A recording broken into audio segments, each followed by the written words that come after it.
यही राखेको छ हैन मान्छेको जिन्दगी छिनछिनमा के भइन्छ थाहा छैन अहिलेसम्म त बेवारिसे सरलाई तपाईँले त धेरै सहयोग गरिसक्नु अनगिन्ती छ लगभग बेवारिसे लासलाई प्रकाश भुजेलले धेरै अहिलेसम्म अनगिन्ती नै छ हिसाबको कुनै ठेगानै छैन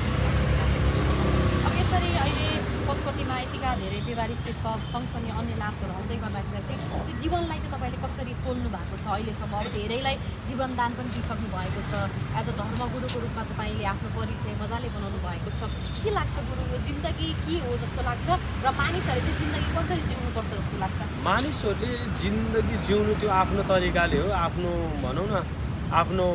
आफ्नै ज्ञान आफ्नै विवेक आफ्नै बुद्धिले जिउने हो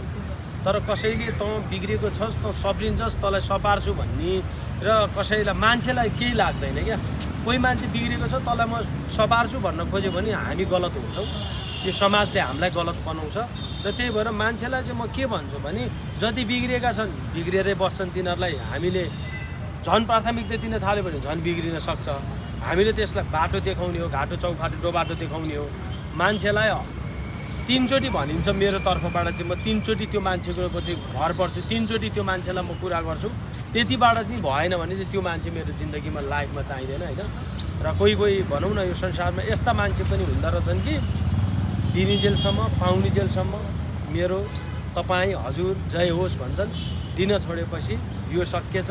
यो खतम मान्छे हो यो यस्तो हो भनेर कुरा काट्ने मान्छेहरू यो संसारमा धेरै हुँदो रहेछ